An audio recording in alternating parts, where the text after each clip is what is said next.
information. Choosing healthy choices, providing you with sound information. Bringing balance to hormones and insulin through food. With DFL, teaching you food choices to see it through. DFL, we're teaching you to eat food right. Teaching you to pair food with each bite.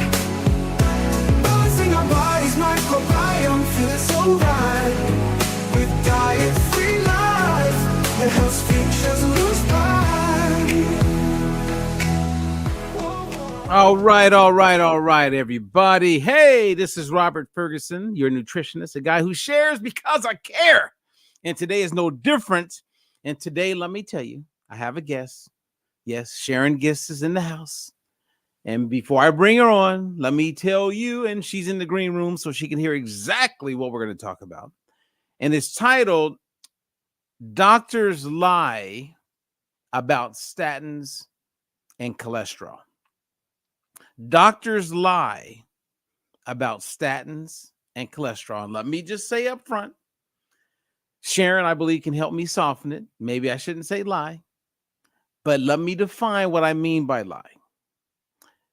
What I mean is that when a person omits information that would put you in a position where you're fully informed, but again, they omit certain things, then you're not completely informed. That's what I'm calling a lie. So maybe there's a nicer, softer way to talk about this. But at the end of the day, I want to give you some tools and some information that can help you when you have the conversation with your doctor. And we can go a little bit deeper the next time. But the main thing that I want you to understand today is these two things called absolute risk and relative risk, which is a big part of how studies are conducted, which kind of frames what the outcomes are. And when you understand this, it'll help you understand how, well, actually, it'll get you a little upset because you'll start to understand and wonder why pharmaceutical companies advertise and market products the way they market them. So it's going to be interesting. And I'm glad you're here. And let me tell you, if you know anyone that's on a statin or thinking about going on a statin, anyone who's dealing with kidney failure, anyone who's feeling like they have a ton of inflammation in their body, these things don't get easier without you doing some type of work. And if you rely on medications, what happens is it's like a Band-Aid. You don't fix anything, you just delay and make it that much more difficult to actually reverse, if you can, when you're ready to do something about it. So this is serious, but I want to lighten the load because that's why I asked Sharon to come in, because I want to have a conversation. You know, I'm very transparent. She's the same. She has no idea what we were talking about. She can hear me talking about it now. And we're just going to have a fun conversation about it with, again, the goal of you guys, anyone who catch this live or the replay, have a little bit more ammunition to help you better understand why things are marketed a certain way, and to help you realize that there's different ways to help yourself other than relying on medications that are prescribed by most doctors. And not all doctors lie. I have many friends who are physicians, so I'm generalizing it, but let me just put that out there. Not all omit. And the ones, when it comes to, let's say, cholesterol and statins, I would be willing to bet that 99% of them omit what we're going to talk about. So then they would be lying. Okay. So without further delay, let's bring her on. The one and only, let's see, where is Sharon? Let's bring Sharon in here. Hey, what's up, Sharon? So it's interesting because of, when you say they lie, that's assuming that they know the correct information. Mm-hmm. And I'm not sure all doctors do. Well, what we're going to talk about today, they shouldn't have a license if they don't know what we're talking about today. But most doctors. No, I mean, today we're not talking about ingredients. We're actually going to talk about cholesterol and studies, right? Okay. Because I mean, But you've heard. and I'm just going to say, I think that a lot of times doctors have a generic, like, oh, okay, cholesterol's bad, and they don't study. They don't look at the studies, and they say, okay, here's a pill that fixes it, and their pharmaceutical person comes to them regularly and says, here, you want to give this to your patients? And they go, fine, I don't care, and they just give it. And I don't think of it's a lie. I just think it's incompetence. Okay, And well, and look, we're going to see at the end of this conversation if you believe they're lying, or if you Okay. believe, you know, I mean, and that's great that you're going to bring in your nice soft side to it, because this is serious. It is serious. Yeah. It is serious. But I think it's also serious how uninformed I mean, I remember I have a Yeah, but relative. remember we're talking about something that they're informed about. Well, I don't know how informed they really are. That's what I'm Okay. saying. I mean, it's like my doctor, who is relatively open to when I say I want this and this. I asked her for an insulin test, and she said, "Well, you don't really need one. Your A1C is blah blah blah." And I said, "I want my insulin test because I know I'm having, trouble, and I want to know how bad it is." So she gave me the insulin test, and then when I got it, she said, "Okay, so it's all," because she didn't have a pill to give me. She was like, "Okay, you got the information." Like, she didn't realize how important it was. Does it? No, And and I will give some doctors a pass when it comes to fasting insulin, because I know why they don't know, and I know that it's not standardized as of yet. It will be, but it well, I'm isn't going to yet. see her in a few weeks. I'm going to tell her about omega-3s and 6s and see what she says, and show And you know, her.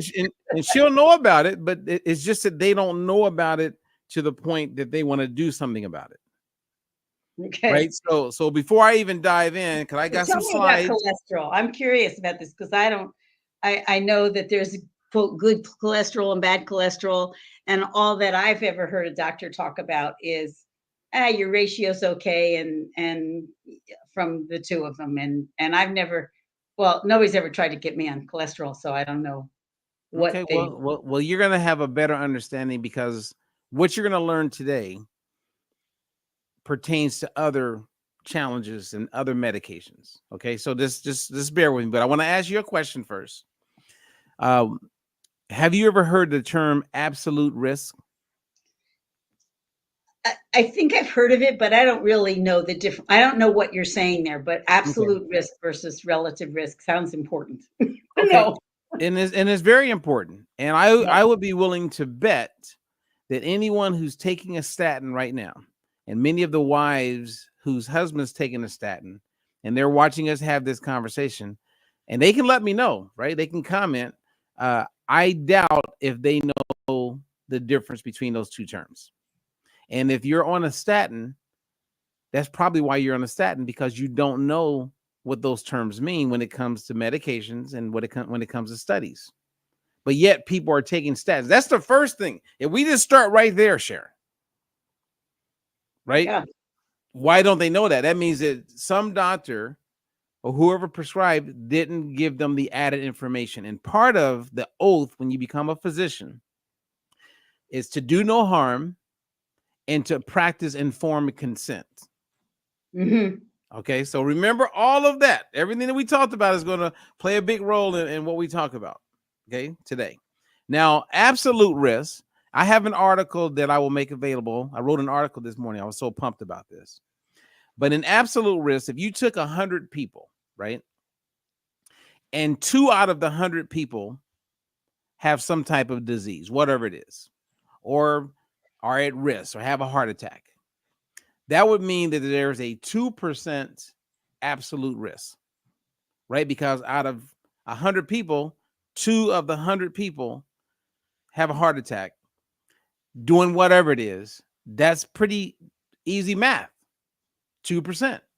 That's an Right. absolute risk. There's no fudging of numbers. There's no playing around. It's very clear. You with me? So when it's absolute risk, that's the one that is real. Okay. Okay, that is the one that's hardcore, concrete, solid. And what you're going to learn is that when you look at marketing, they don't market and advertise absolute risk. They advertise relative risk. So Okay, tell me more. so let me give you an example.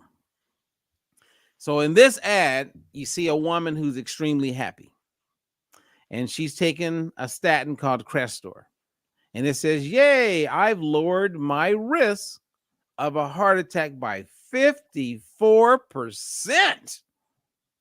And you're Now, saying that's relative risk, not absolute. that is not absolute. That very good, Sharon. That's relative.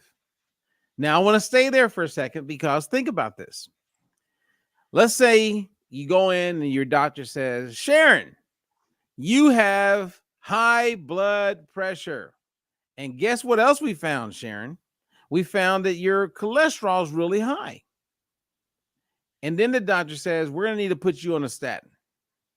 And you may say, "Hey, doc, why you want to put me on a statin?" And he may say, "I want to put you on a statin because if we don't, you're likely to have a stroke or a heart attack, Sharon." Because my cholesterol is too high. Yes.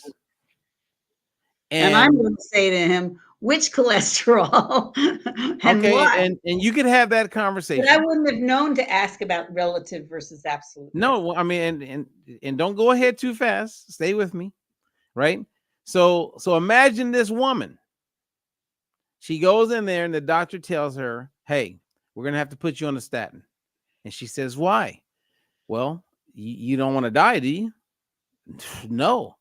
"So what is the statin going to do?"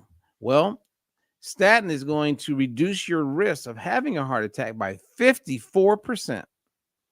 Now, Sharon, if they told you by taking a statin, it will reduce the chances of you having a heart attack by 54%, would it kind of have your interest? It would have my interest, but 54% from what? If I'm not at risk for having a heart attack in the first place, why bother? No, you are at risk because you have high cholesterol. Oh, okay. Right? So that's the whole point. Right? Yeah. So when they started working on cholesterol and it became a thing, you have to go back to like 1980. And they knew that they were going to need to create some medications. And around 1988, they came out with the original standardized numbers on what would be considered high cholesterol. And at that time, high cholesterol was 240 for total cholesterol. Right. Today it's 200 because they realized after a few years of coming out with those initial numbers that if they widen the tent, if you will, bring the number down instead of coming out with a new drug, then more people will qualify for it and we can get more people on statins and we can make a ton of money. Just if you lower, I'm sorry. Just by lowering it, right? More people fall into the category. But theoretically, you would only lower it if by lowering it, you reduce the risk. I mean, how do we know that 240 versus 200 versus 300 is going to create a heart attack and you're going to lower it by 54%? I don't understand. I love what you just said because that's where there's holes in this. It's like you have to ask yourself, it's like the way I think as a journalist, as a critical thinker, my thoughts originally was, who came up with those numbers? Right. Like, and then why, and if they were so sure in 1988 and the total cholesterol is 240, why did they change it a few years later? Right. And then when you go back and you look at that initial board or that committee they put together, a cholesterol committee, the majority of the people on the committee had ties to the pharmaceutical industry. See, where we're going with this is that you're going to realize that these numbers, no one questions. We just follow the leader like sheep. Like there's no real data. That's what I was saying. There is none. There is no data. Pick the number out of the sky.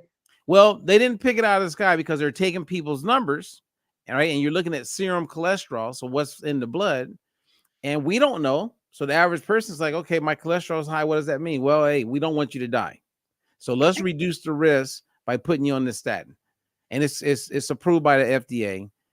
We're good. and it's going to help you. Huh. Okay. I guess that makes sense. And if it can reduce the risk of me dying, then hey, put me on a statin because I don't want to die. Right?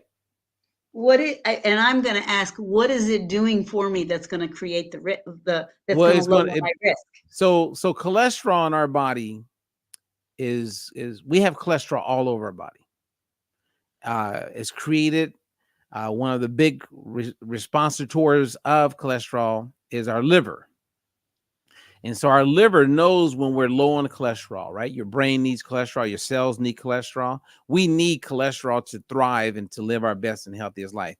Cholesterol is very, very, very important. And so the liver knows when you're low on cholesterol to produce more cholesterol.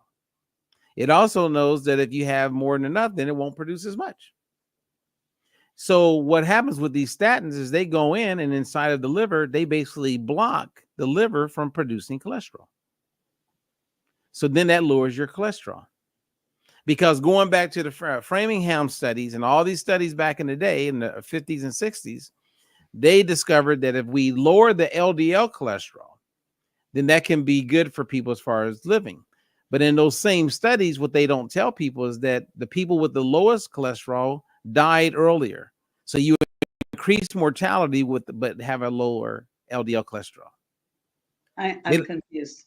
Okay. Say that again. That doesn't even compute in my brain. So, well, it's not you. It can get confusing. That's why I want to take my time and just really give people a chance to get the basics and to walk away understanding what we mean by absolute risk and relative risk. And now I'm just kind of giving you some information to help you better understand cholesterol. Like our bodies produce it. We need it. The drugs are designed to block the cholesterol from being produced so that the numbers will be down low.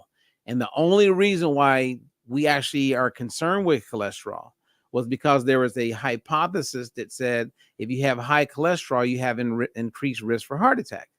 Going back to Eisenhower. That they increased that there'd be more plaque buildup in your arteries. Right. So yeah. So you're okay. So you're down the road looking at the plaque buildup and all of that. So that's all part of the explanation.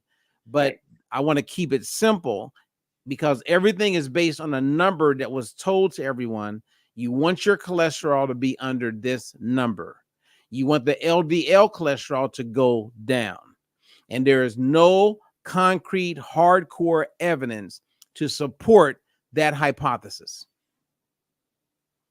But so yet everybody is preaching it. Everybody is standardized. Okay, so wait a second. If it's standard meaning like it's like normal or average. So doctors they're not really informed. There's like this. No, that's not true. They are informed. But let's use the word indoctrinated. When you go to school, same as you went to school, what you were taught means you're now being informed by what they believe is what is standardized. Right. So you go to school, which is paid for and owned primarily by pharmaceutical companies. Whatever they want you to think and how they want you to think is what is being taught. And you follow the procedures, otherwise you can lose your license. So if they say the American Medical Association says that total cholesterol over 240 is not good, then that's standardized.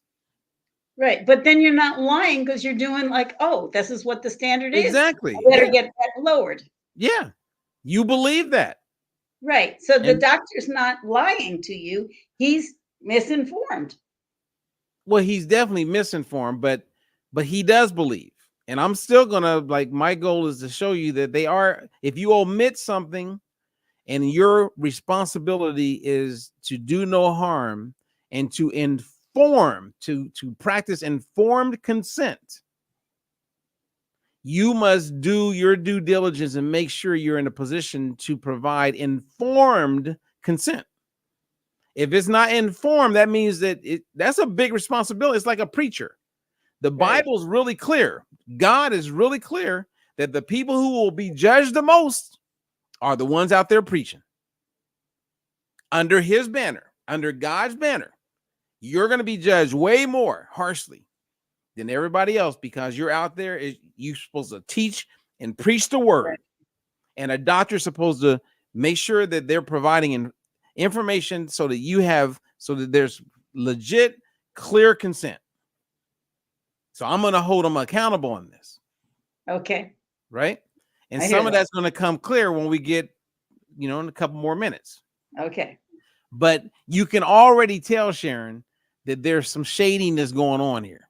Right. Because out of nowhere in 1988, they come up with these numbers. Then they changed the numbers. And then they changed the numbers again. They kept total cholesterol at 200, which being bad. But they realized they could get more people on statins if they add a calculator to it. Meaning, if you go to the doctor and let's say your total cholesterol is 185, but you're type 2 diabetic, put them on a statin. So if you have some other comorbidity, we're going to put you on a statin, even though your total cholesterol is not over 200. That's what goes on right now. What is the comor? Oh, you mean like if you have risk hypertension, because you've got diabetes, you're going to be at more diabetes, hypertension, high triglycerides, you're fully inflamed. You have other statins theoretically lower the risk and no. I never said that. I'm only talking about how they've changed it so that more people qualify to be put on a statin. Their goal is to get you on a statin, right? like Pfizer owns Lipitor, which the patent expired years ago. Yeah. And Lipitor is the #1 selling pharmaceutical drug to date of all time. And there's different brands of Lipitor that are still out there, all statins to lower cholesterol. And the reason why we get pulled into it and why a lot of intelligent, smart people are taking statins is that they went into the doctor, they had high cholesterol based on the number that they call high, and then they tell you the risk of having high, and it's up to you to take a statin so you don't have that high number that you're now thinking about all the time, going to bed at night, can't even sleep because you're thinking about, oh my God, this could be my last night. So I'm going to take, I'm taking that statin because my doctor's smart. What's not making sense to me is if they don't have the test to back it, if they don't have the studies to back it up, and they pick this number 240 and then they lowered it to 200, so more people would qualify. Obviously, more people have higher cholesterol than 200. Where are they getting the number of how much the risk is if they don't have any study in the first place? Well, I'm trying to get, I'm really working hard to get there, Sharon. Okay. So you're asking me questions that I'm going to cover. Okay. You follow me? But I'm trying to give you and that's fine. Your questions are fine, because I'm sure other people at home are like, okay, so you have these numbers and that is a valid question. Where the hell those numbers come from? They can't even prove that to you. There is no study that really gives them the right to tell us what they're telling us. No one's questioning it. It's kind of like the vaccine. Just take it. And there's a lot of people that didn't question it. They just follow the leader. Oh, okay. They believe Dr. Fauci when he said what he said. And now fast forward, a lot of that hey, wait a minute. Hey, oh man, I can't believe they did. I mean, I would have never done it if I knew. You see what I mean? So the same thing has been going on with cholesterol, just no one's challenging it. Well, that's not true. People have challenged it, but it goes nowhere. It goes to deaf ears because the establishment's like, nonsense. And the people at charge, they're the ones who are at charge, and they're the ones who are running the medical schools. They're the ones who establish what is standardized, what the numbers are, who qualifies. We're the big boys. Robert, you're just a little guy. Be quiet. Okay. You follow me? So let's go back to this picture. Let me see here. Okay. So 54%. Now watch the next slide. You ready? Yeah. Look at the 54%. This is what it should be based on what I'm about to share with you. 0.41%.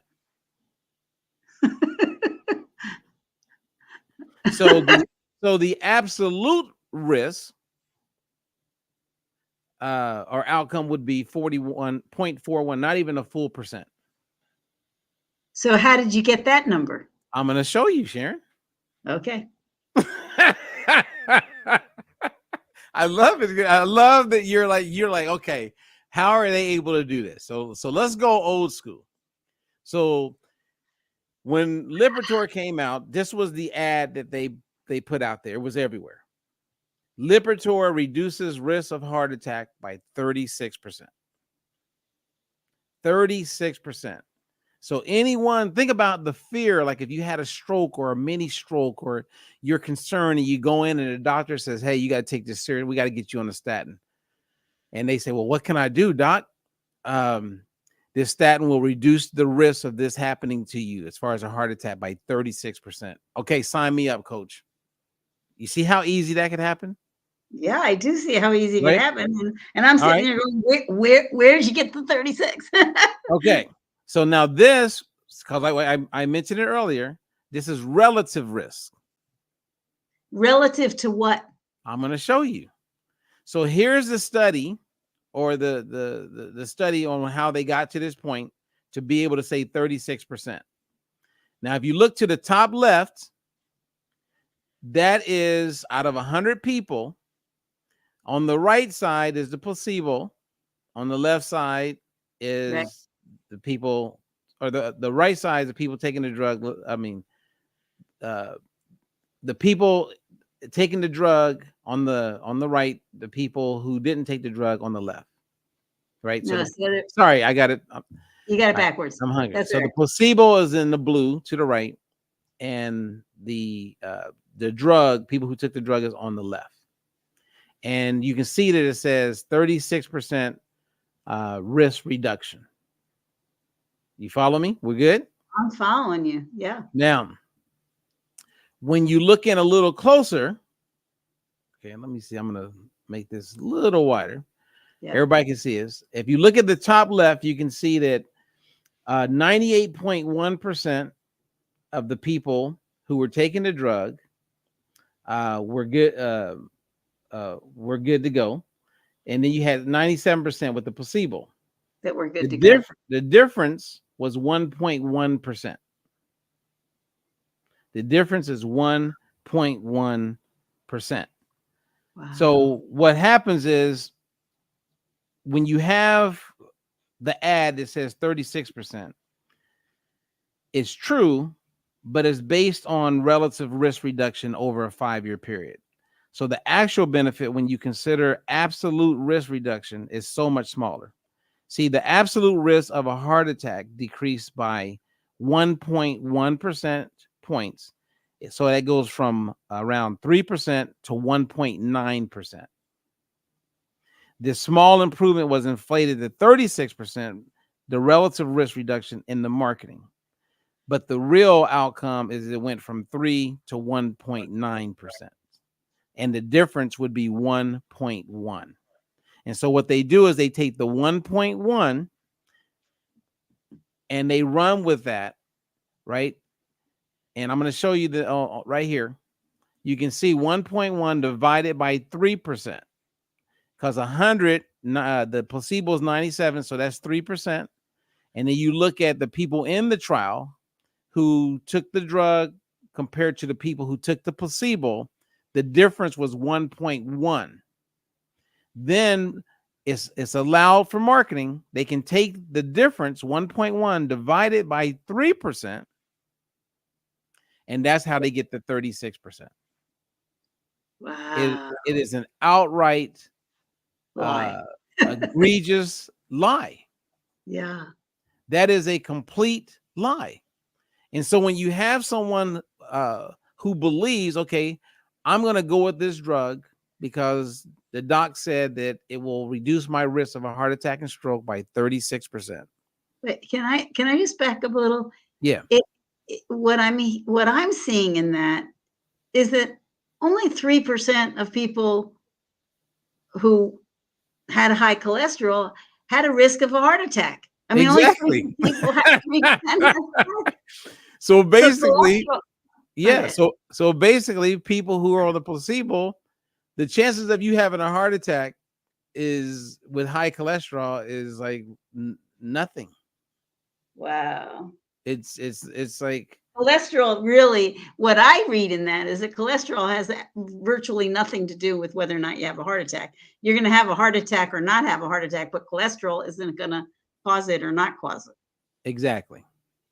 When you look at the data is clear, right? So if you took 100 people, okay, and one person, or you take 100 people and they all take statins, only one of them's gonna 99 are gonna live and one's gonna die.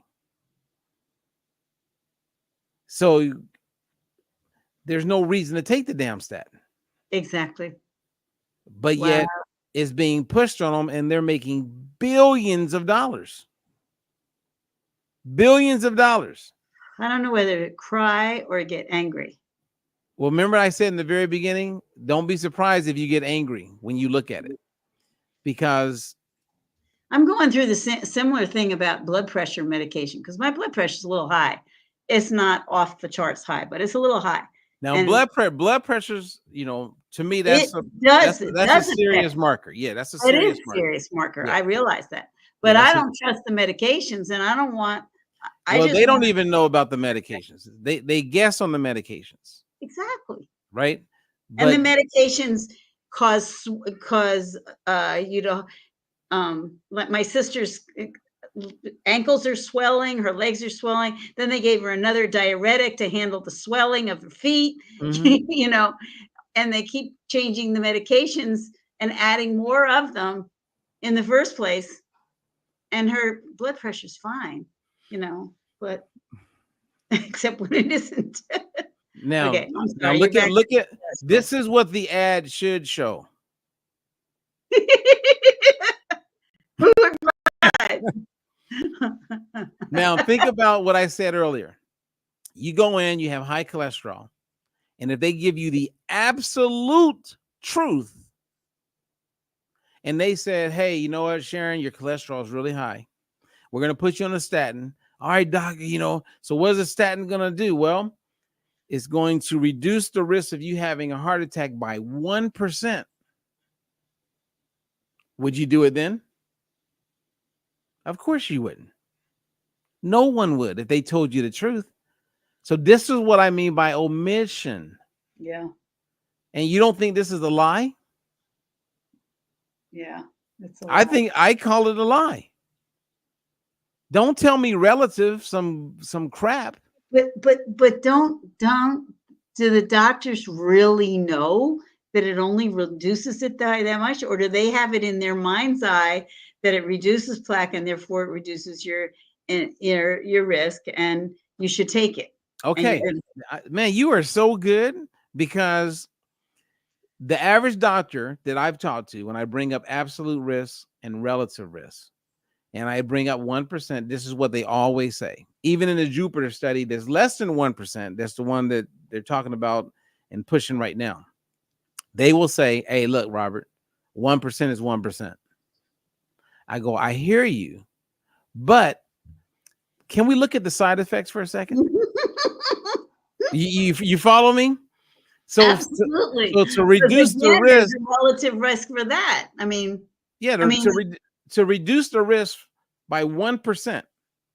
you're increasing your kidney and your liver Well, risks and all that other stuff. let's take a look at some side effects. All right, here we go. Side effects. Liver damage. Did you know that people on statins, if you're on them long enough, you'll be a type 2 diabetic? Muscle pain. That's the number one thing. People complain a lot about the muscle cramping, etc. And memory loss. Did you know that if you're on a statin, you're way more likely to get dementia? Wow. So you're on a statin, you're going to get dementia. You're on a statin, you're going to be a type 2 diabetic. You're on a statin, you're going to eventually have liver damage. You're on a statin and you don't like how you feel, but yet you believe it's reducing your risk of having a heart attack by 36%. Help me make this make sense. Doesn't. No, it doesn't at all. It's absolutely crazy.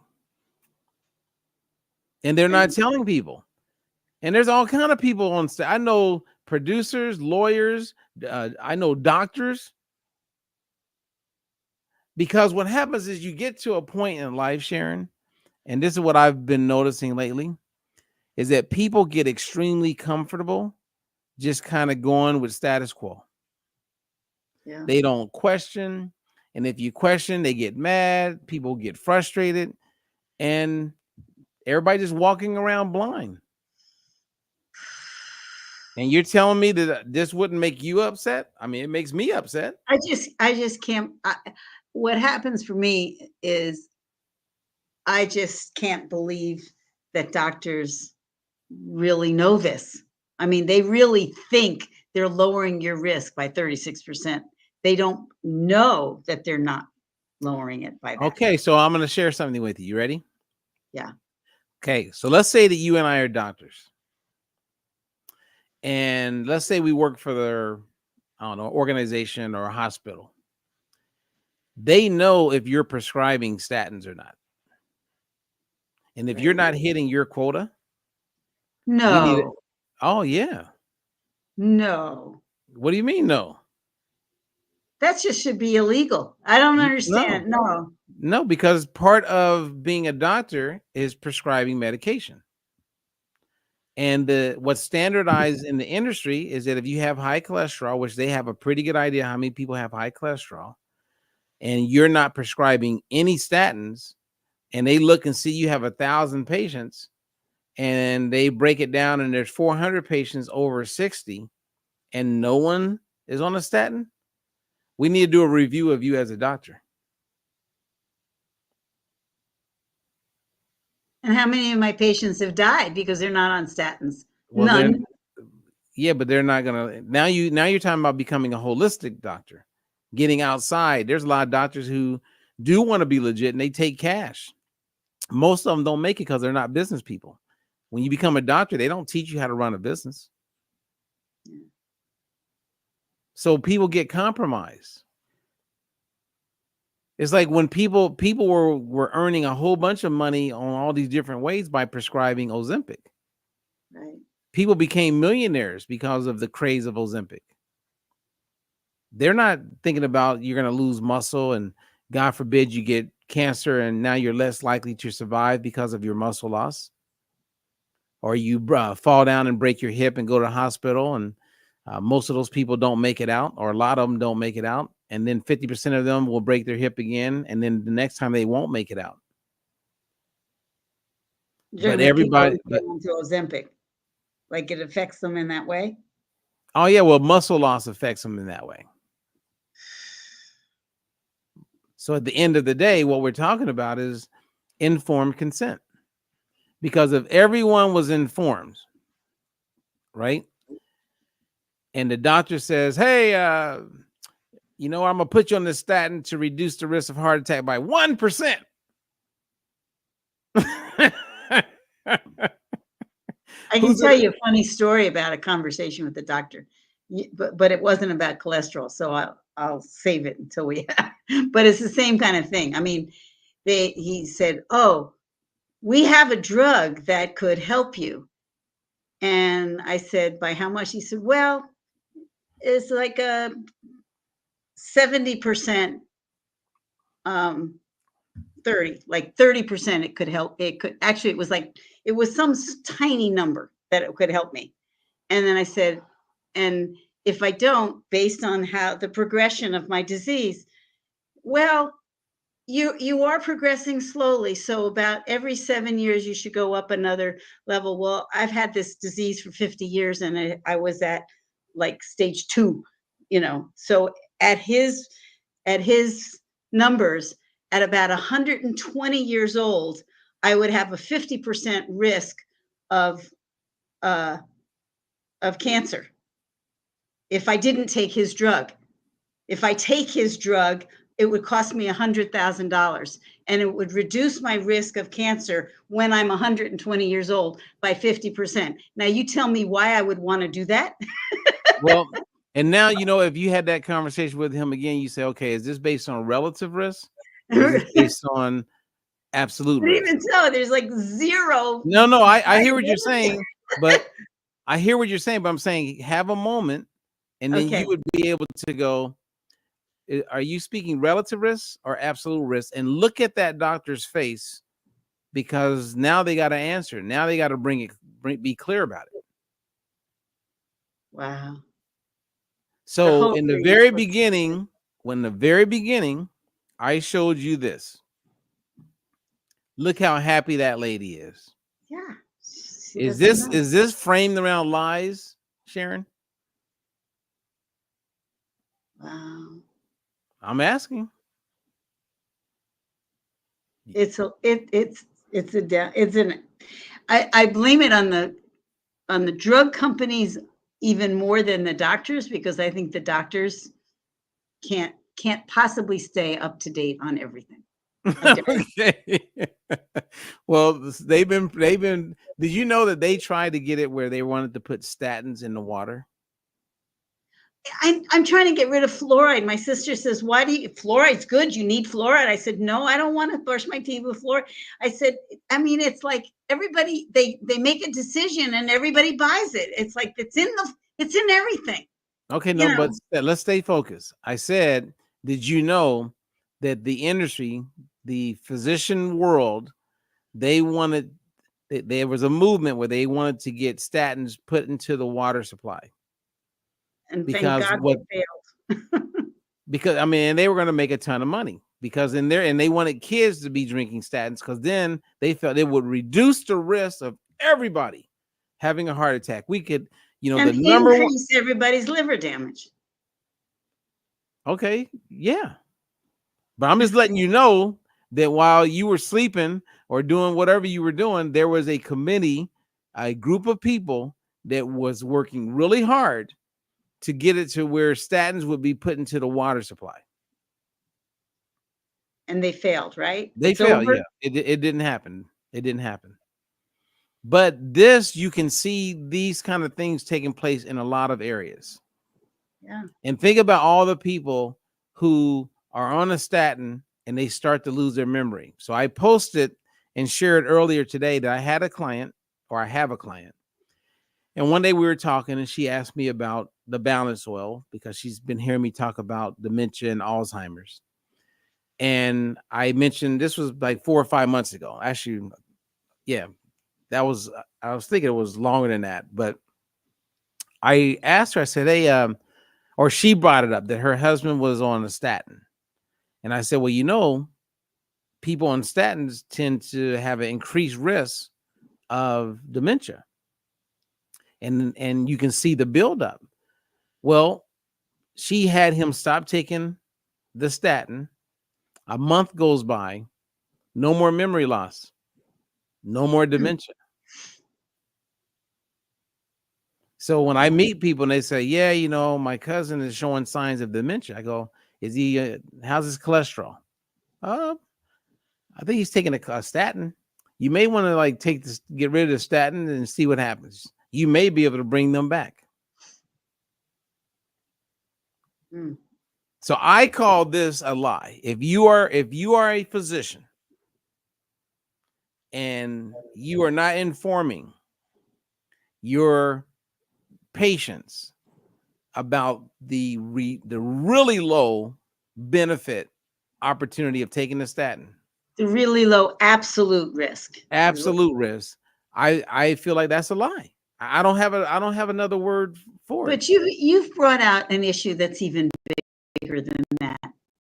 If your job depends on giving out drugs that will hurt your patients, then it's not just the doctor, it's the hospitals they work for, it's the system that they're a part of that's really the problem. Well, they would say there's no proof that we're hurting people.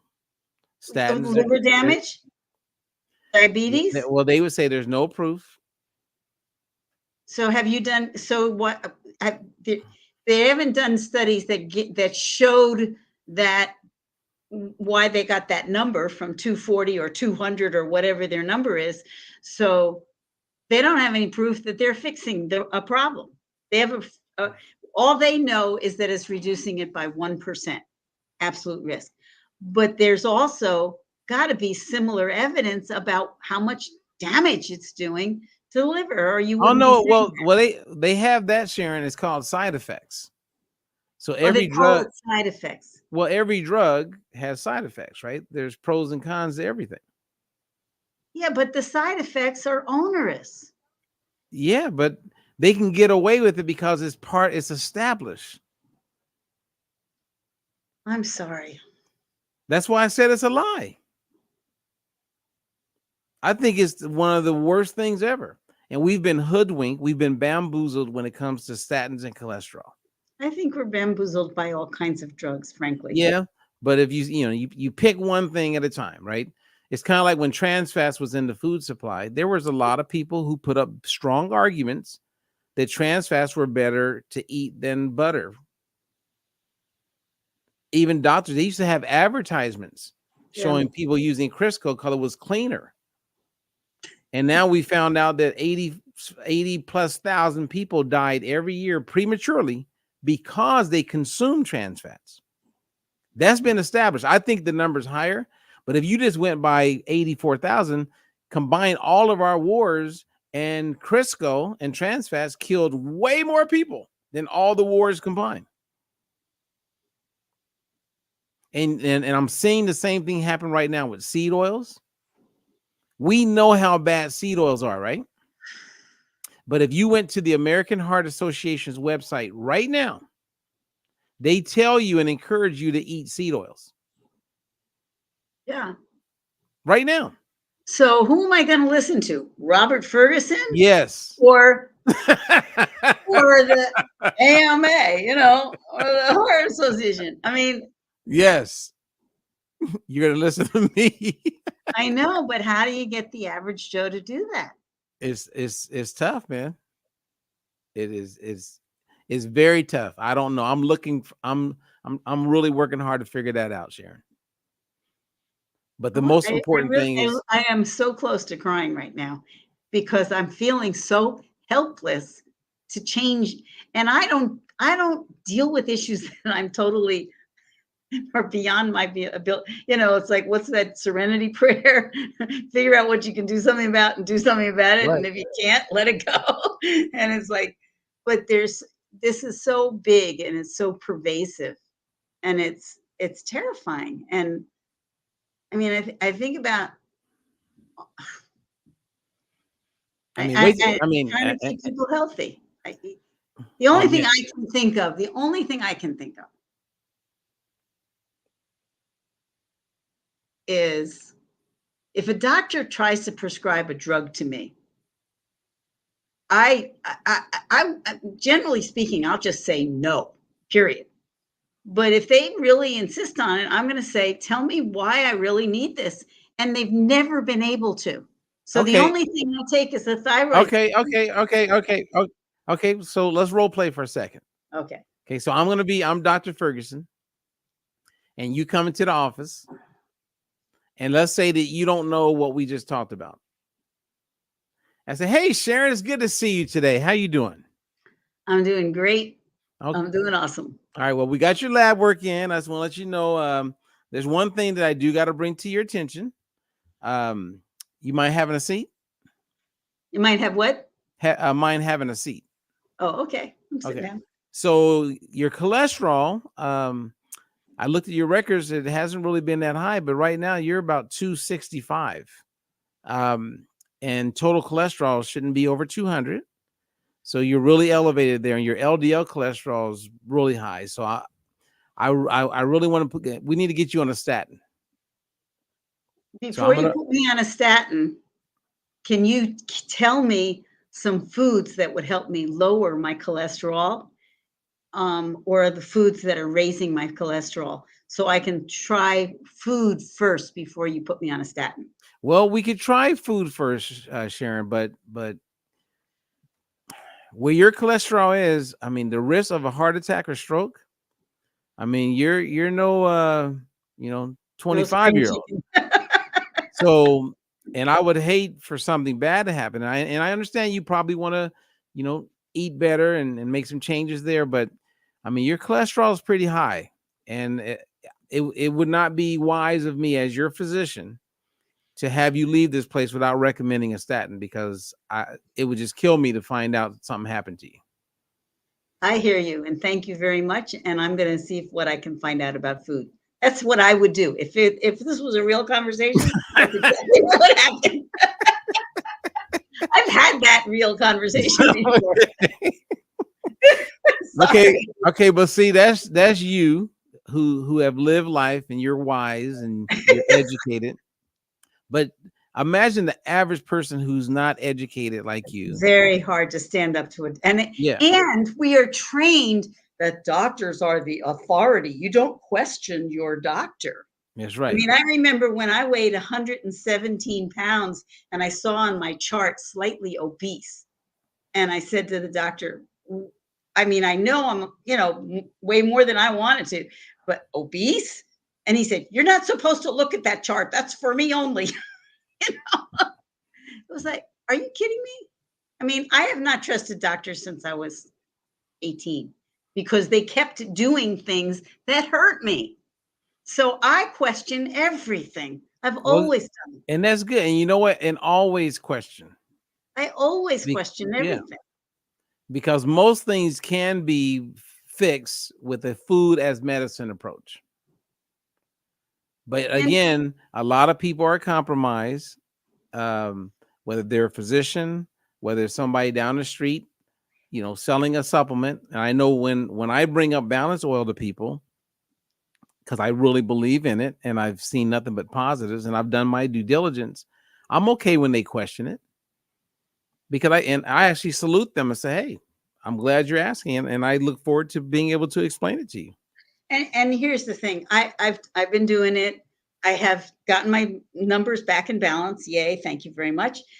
And frankly, I can't tell you physically feeling a whole lot different over it. I'm just, it's like I'm doing okay, but I don't know why. I don't know if it's the Cincino oil kind of thing. And I live in Las Vegas. My eyes are dry. But I don't know whether it's relatively better or not. Any changes that I've seen are definitely relative, and I don't know. But at the same time, I understand that data that says you don't want that gap that I had and you want it back in balance. I Well, understand. well, you know what's different about the balance omega-6 to 3, and let's say the cholesterol committee's 240 cholesterol, and then bringing it Right. down to 200, is that it's a global census, right? You have the World Health Organization, you have the European, like their big governing body, you have America, you have like uh, uh, international committees around cancer. They all say that we should be 5-1 or 4-1 or 2-1 or lower. So there is a consensus globally. Okay. And they have data where they're able to actually look in 1900 and see where we were, right? On average 1-1, or in 1960, the ratios were like 3-1. And then there's a lot of, After Crisco, it all went haywire. well, and then there's a lot of studies, right? Or like when they go and they look at hunter gatherers and they test them, because they're still hunter gatherers in the Amazon and different places in the world, and they're always in balance. So when you look, I mean, so there's a lot of evidence that supports the omega-6 to 3 ratio. And here's the part that should make us all cry. Your doctor ain't even testing you for that. No. Now they're testing you for cholesterol because it's part of the engine, it's part of the system. But they're not testing you for omega-6 to 3. Okay, so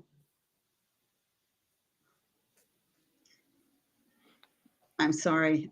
I mean, I mean, hey, so were you ready for a deep conversation like this? All right, I'm glad Anna's here. I'm glad Susie's here. So hopefully, Susie, did all this make sense? If you guys have any questions, I saw Susie's comment before that, I wondered what, like, it sounded to me like 1% was 1% is the benefit, but okay, so then you're looking at the pros and cons, and so right. And when you look at the pros and cons, that's when you take a moment and you say, okay, if I take the statin, what are the side effects? exactly. And And that's what always, and a lot of times they'll say, well, yeah, there are side effects, but don't worry about it. This will reduce your risk. And I'll say, well, what are the side yeah, effects? but 1%, I mean, people got to understand, if you take 100 people and put them in a room and you say, okay, all 100 people, we're all going to take statins. So all 100 of you are going to have side effects. And one of you is going to die. I mean, it's like, wait a minute. We're all going to have side effects. Under a rock. You know what I mean? We're all going to have side effects. Okay. Yeah, I don't like these odds. I don't like those kind of odds. But the people who are watching us have this conversation, they have never known what we're talking about. And I'm still struggling taking with the absolute risk versus the absolute versus okay, well, let's go there and then we can end. yeah. So let's go back over absolute. Because like how to determine it is what I'm trying to. Okay. Well, I did see what you just did. Yeah. Okay. I don't even know how they got the 36 in the first place then. Oh, Well, the difference between the top line and the bottom line was a 36%. But if they looked at the actual, okay, yeah, it's like yeah, well, like when you go, so if you have 100 people, right? yeah. And there's other things that are calculated here, but the basics of it, But 100 people, why would 100 people who had high cholesterol? high cholesterol. Okay. So 100 people whose cholesterol was over 200, their risk of dying from a heart attack is basically 3% based on this. No.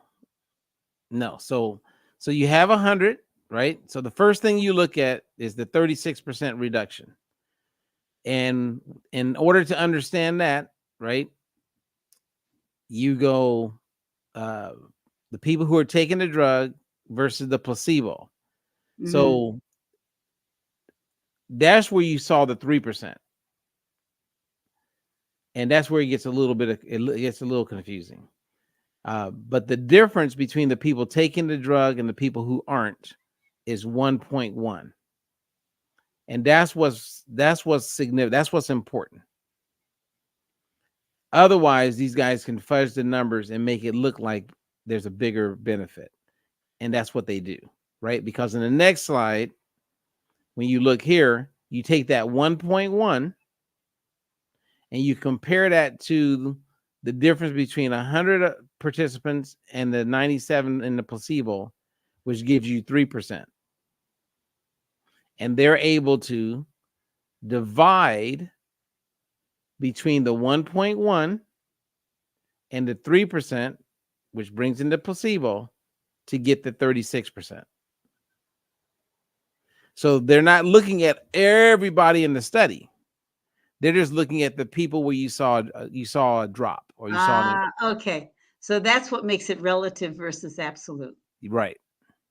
Okay. And then they market the relative. Right. I understand now. I didn't understand before. But you know what I mean? And that's where it makes it unfair. That's just not fair. This is not right. No, it's not. But what I'm looking at here is, and maybe I'm misunderstanding, but it looked like if you had 100 people, 97% of them had didn't have a heart attack at all. 97% of them didn't. then it's only 3% chance of a heart attack because your cholesterol is high. I mean, forget about all the drugs and everything. In the first place, if my risk is 3% versus side effects in a drug, I'm going to say forget it. I mean, I'll do take the placebo. Yeah. Which means don't do nothing. Just keep living your life. Exactly. Yeah. It So doesn't compute in my brain that I was concerned, when that doctor was telling me that stuff. I wasn't concerned about what was going to happen when I was 120, but I was concerned about my liver, which is what I've been for 50 years handling. And I have reversed my liver disease. Right. Through food. Yeah. And it doesn't, and it does throw things off, and it does make you go, huh? Wait a minute, this isn't making sense, because it doesn't make sense. Again, if you have 100 people with high cholesterol, and after a year or 5 years, 2 of them die from a heart attack, then that's a 2% absolute risk. Yeah. Yeah. Just living. And here's the other thing that's illogical to me is we tell people to eat all the crap that's out there, all the processed food, all of that stuff that people eat, and they don't, and everybody's eating it, so it's standard. They don't care. Right. I mean, but then they take all these drugs to fix the problems that crappy diet did for them. And if they start paying attention to logically what they're putting in their bodies and the results that they're getting, I mean, it just seems like I may never get to my ideal weight, but I know that I am healthier than I was. Right. I know it. And that's great. And it's not so much about those numbers anymore or the weight, or I mean, I'm 78 years old, looking good, feeling good. Right. Capable. Yeah. So alive. we're good. So we're good. Now let me bring clarity. So out of the 100, if 2 of them died, then that's 2%, right? But if you put those people all on statins and it goes down to 1%, only 1 of them dies, then it's really it's only a 1% absolute risk. Right. Yeah. Because you bring in the variable of the statin. And then where they benefit is they go, okay, well, we put people on the statin and we put people on the placebo.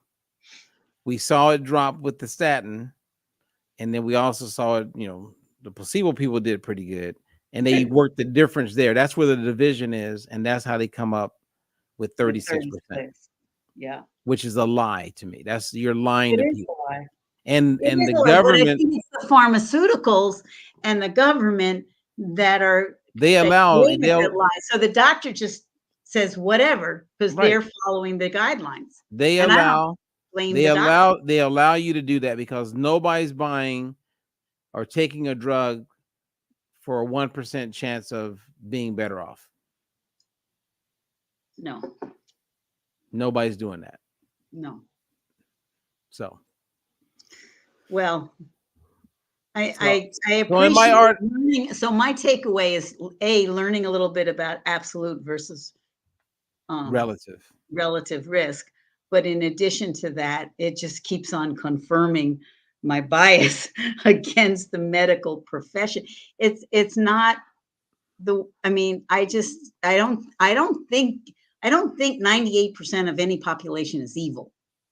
And 98% of this medical profession is doing bad things. They're not following the Hippocratic Oath. I'm sorry. And I can't believe that they're evil people, that they're really out to get us.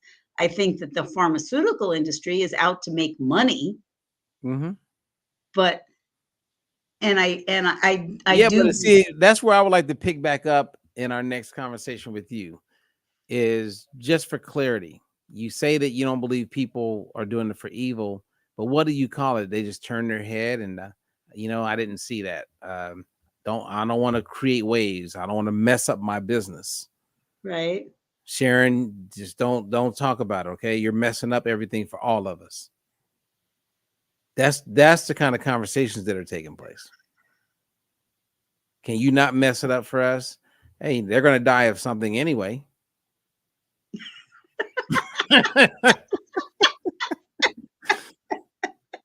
that's hey, I'm telling you, there's some doctors right now all enjoying a glass of rum, having a little Crown Royal, sitting down, having a Jack, a cigar, and they're doing good.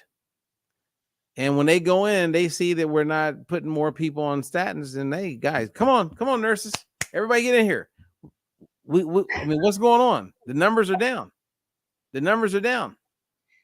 And then you got to get the numbers back So up. the hospital gets paid by the drug company for having that as a quota? I don't know. I don't know true?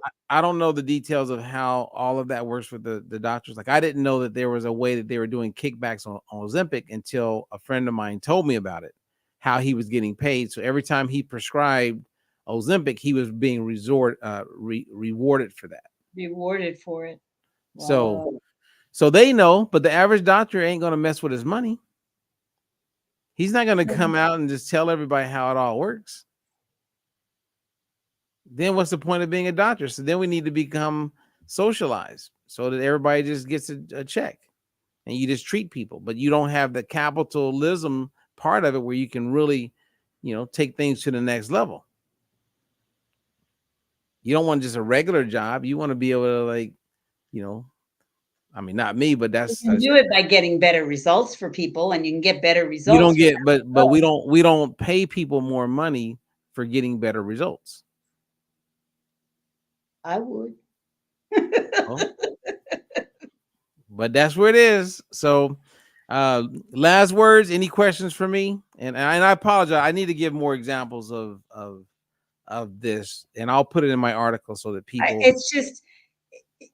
I realize this because I am more open than most. And when I think about having this conversation with my sisters, they would just, I love my doctor. If he tells me I need this, I'm taking it. Yep. And I know these doctors, and I know how busy they are. So I don't believe that they really do the research. No, they don't. Okay, there's doctors right now, thousands, millions of doctors, if there's millions right now, who will tell you that if you want to lower your cholesterol, don't eat eggs. Stop eating the egg yolk and cut back on, steaks and eating meat. Because they were taught that if you eat cholesterol, that's part of why the cholesterol levels go up. But you're saying our liver manufactures cholesterol. It doesn't have anything to do with that. Right. But now it is taught in medical school that eating an egg yolk doesn't cause your cholesterol to go up. So the new doctors know that, but there's a whole bunch of old doctors that don't know that. And they're still out there telling people to quit eating egg yolks. And what's happening is my sister is starving right now because she reads all these things. Eggs are good for you. Eggs are bad for you. I better not eat. This is bad for me. Everything's bad for her. Everything is bad for her. So she doesn't eat, or then she goes crazy and eats crappy stuff because why bother? I can't control it anyway. Right. And I don't know how to inform her well, other than to get her onto some basic balanced diet that, instead of like blocking out whole food groups that she shouldn't eat, because that doesn't make sense logically to me. Right. But what you teach is a logical, balanced approach to food. And it's not just food as medicine, but we are what we eat. And I'm learning that more and more as I get older, Yeah. Well, there's a whole bunch, Sharon. So I want to say thank you for making time. And Bernadette, thank you for the great words. She enjoyed the conversation. Thank you. And then what did she say, Sharon? She says, Sharon, congratulations on the journey of health you've been on. You're an inspiration as a leader and coach. Thank you. Thank you. Thank you. All right. Well, thank you, Sharon. I appreciate you. And and you know what I love about this conversation? Well, there's a lot of things I like about it. is how it started and how you came around to see why I feel passionately that some of these people are lying. And it's not me being It breaks mean. my heart. That's what happens inside me. My heart is breaking because we don't have access to functional medicine and doctors who are not tied to the system where that's where their money comes from. I mean, I was looking at, this is an aside, but I was going through all Polly's bills and everything today and from her insurance company, and they charged her $7,938 for the drugs they gave her in the hospital after she had her knee replacement surgery. It was something like 46,000 for the knee, the surgery, and 43,000 for some other piece of it. I mean, they charged over $239,000 this year to her. She didn't have to pay it. Medicare pays it, but we pay Medicare. That's right. I mean, we're still paying for it just because, Yeah. oh, well, I'm old, it's free, it doesn't matter. It does matter. It does matter. Anyway, that's my. All right. So we'll be back next week. You guys will be in a little earlier when we do the live. and we'll keep it going. And then I will share this article that I wrote where I explain and give you some good examples to make it easier for people. And if you're catching the replay, just look in the description area and you will see that there's an article that kind of like supports the conversation that we just had. Thank you. Thank you. Well, you have a good evening, and thanks, everybody. I'm going to write an article about gratitude. I'm going to be included in a book on gratitude. I'm going to go write an article. That'll be my fun activity this weekend. Okay. Well, enjoy writing that article, and we look forward to reading it. All right, everybody. Until the next one. Yeah, peace out. Thank you. In a world of dice, there's a new way to see. No more counting calories, just living free. Robert Ferguson's got the plan you need. With diet-free life, it's the key. No more starving, getting rid of inflammation. Choosing healthy choices, providing you with sound information. Bringing balance to hormones and insulin through food. With DFL, teaching you food choices to see it through. DFL, we're teaching you to eat food right. Teaching you to pair food with